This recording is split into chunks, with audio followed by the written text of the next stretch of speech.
The Chinese President Xi Jinping and the Russian President Vladimir Putin are all set to meet this week.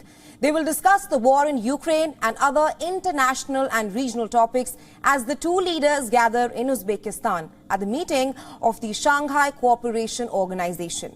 Now, this is Xi Jinping's first overseas trip since the start of the pandemic and comes as he seeks a historic third term. The SCO Summit, which starts from today, will see the gathering of leaders from all the heavyweights in Central Asia, including Indian Prime Minister Narendra Modi.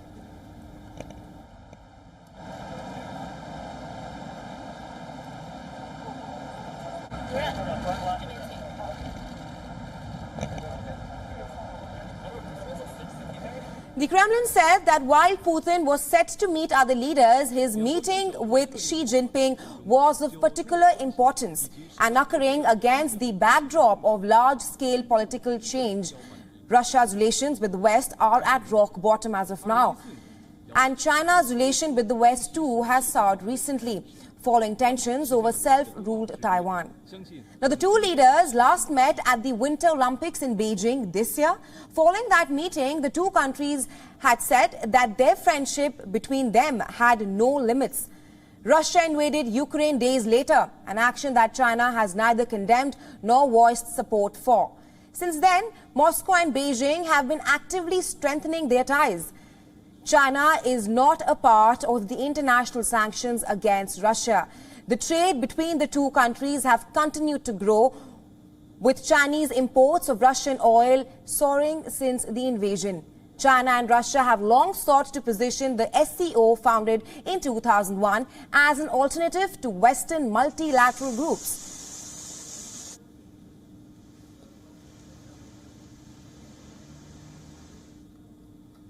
And for more on this, our principal diplomatic correspondent, Siddhant has sent us this report from Samarkand. Take a look.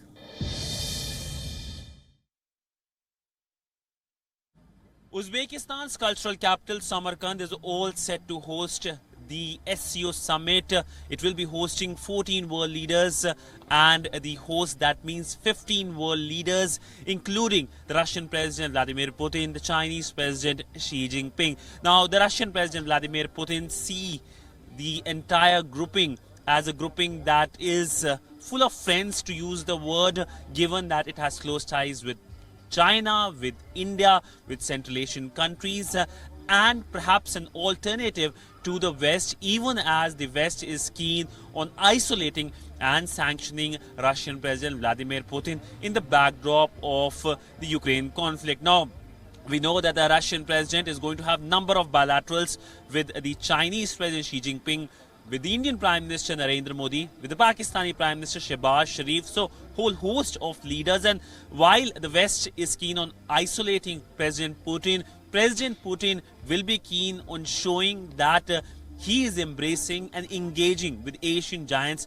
like China and India, and Moscow is not isolated. So clearly, it's a shot in the arm for the Russian President Vladimir Putin when it comes to be present here in Samarkand, the cultural capital of Uzbekistan, but also send a message to the West of the fact that Russia remains a country which has influence, and countries do engage with Russia. But largely, we know that the Samarkand summit happens in the backdrop of conflicts like the Ukraine conflict, the Taiwan Strait crisis, and the increasing tiff between India and China since the Doklam crisis. We know the relationship has gone downwards. So there is a baggage when it comes to the summit taking place, but there will be outcomes. First, of course, expansion of the grouping with Iran becoming a member, and then, of course, the usage of local currency for trading, something that Russia desperately wants, even as we know that it has been removed from the SWIFT banking system, and it wants to create an alternative system which can challenge the West might. With video journalist Ajit, Siddhant for WION in Samarkand, Uzbekistan.